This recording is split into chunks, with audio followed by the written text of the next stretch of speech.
Hey, I'm back. Okay, so we are going to do part 3 now. Yay! Okay, so sorry about my bored face. I'm tired right now. So, the dogs are jumping on the back door. Sorry. In 1978, at the age of 35, Rodney Alcala worked as a typesetter for the New York Times. Or no, not the New York Times. Sorry, the Los Angeles Times. I don't know why I said New York. He lives in Los Angeles at this time. Okay, anyway. He was a typesetter for the Los Angeles Times. And there were colleagues of his that were working on the Hillside Strangler Task Force. He was interviewed by members of the Hillside Strangler Task Force as part of their investigation into known sex offenders. Because they were rapists too. And when I say they, I mean the Hillside Stranglers. Yes, there were more than one. There were 2. They were cousins. Now, they didn't know that at this time. We know that now, but they didn't know that at that time. They thought it was one because the Hillside Stranglers had literally identical MOs and ways of killing. They would strangle them, rape them. Yeah, basically that's it. Now, Alcala was ruled out as being the Hillside Strangler, or technically one of them, but he did serve a brief sentence for marijuana possession because at this time, marijuana was illegal. Obviously, it's not anymore because you can buy marijuana literally anywhere now. Anyway, he would tell young women and teenage boys, and probably teenage girls as well, that he was a photographer and would photograph them for his portfolio.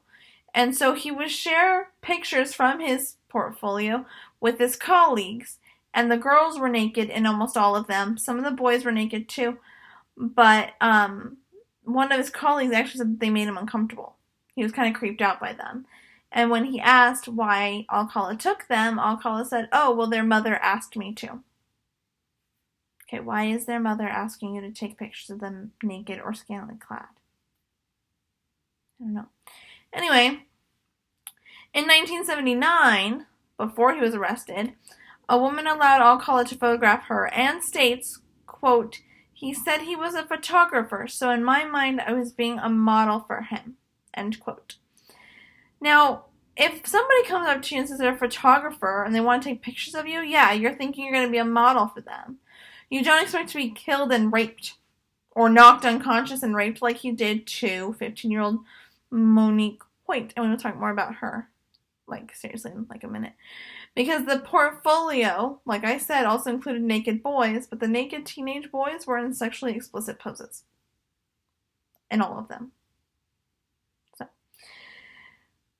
Now,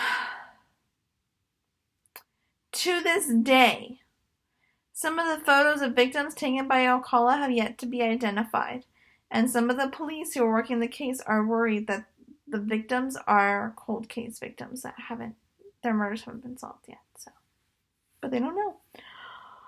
So, in a trial testimony, Alcala admitted to knocking 15-year-old Monique Hoyt unconscious and then raping her while she was posing for photographs. So he was taking her photo and used that to lure her, knock her unconscious, rape her. As far as we know, he didn't kill Monique Hoyt. She is alive and well to this day.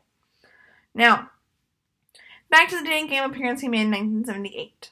He was 35 at the time.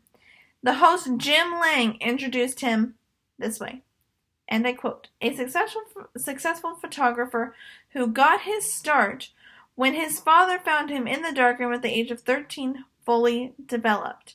Between takes, you might find him skydiving or motorcycling," end quote. Okay. That's a super confusing quote. When his father found him in the darkroom at the age of 13, fully developed. The pictures or Alcala fully developed? Because, let's be honest, that's kind of confusing. I assume they mean the pictures. But I don't know. Again, you can find him skydiving or motorcycling. He was a typesetter for the Los Angeles Times. Obviously, he's lying. Okay, now a fellow contestant described Alcala as, quote, "a very strange guy with bizarre opinions," end quote. So, obviously, Alcala was not shy. Because this guy knew him enough to hear him talk about his bizarre opinions. Now, Alcala won the episode and a date with that episode's bachelorette, Cheryl Bradshaw. Now, she refused to go out with him after meeting him because she found him, quote, creepy, End quote. That's it. Just creepy. Now, here's where I get opinionated. One criminal profiler thinks that the rejection from Cheryl Bradshaw might have been an exacerbating factor causing him to kill 3 more women after his appearance on the dating game. I disagree. Let me tell you why I disagree. I disagree because he had already killed women. I think, had Cheryl Bradshaw gone on the date with him, he still would have killed those women. I just think he would have killed Cheryl Bradshaw as well. I think her rejecting the date saved her life. I really do. Now, I'm not a criminal profiler. I don't know. I just like to learn about serial killers. I think they're interesting. Anyway, it could have been an exacerbating factor. It could have just been an unfortunate coincidence. But I don't know. Now we're going to talk about Robin Samsoe for a little bit. Now, she was a 12-year-old girl who went missing while on her way to dance class on June 20th of 1979. She and her friends had been on the beach, and a photographer approached them to take their picture. Them meaning Samsoe and her friends. We don't know how far from the beach Samsoe got. We don't know how close to dance class she got. We just know that she went missing. She left the beach and her friends, but never arrived at dance class. Her decomposing body was found 12 days later in the LA foothills. So he killed her probably not even a day after he abducted her. Just sad. Anyway, Samsoe's friends told the police about the photographer and described him to a sketch artist. And they were able to describe him in enough detail that they were able to circulate a sketch and eventually arrest Alcala. Now, the sad thing is, the person who turned Alcala in was his parole officer. I'm sorry, I'm very tired, but I need to get this video uploaded. So yeah, Alcala's parole officer's like, here you go, you can arrest him, I know where he is. This is his address, this is his mom's address, go arrest him, I don't care anymore. So they searched Alcala's mother's house in LA and found a receipt for a storage locker in Seattle. Okay. That's suspicious. You live in LA, yet you rented a storage locker in Seattle, 2 states north of you? That's weird. That's suspicious. So they searched the locker, and inside they found earrings belonging to Robin Samsoe.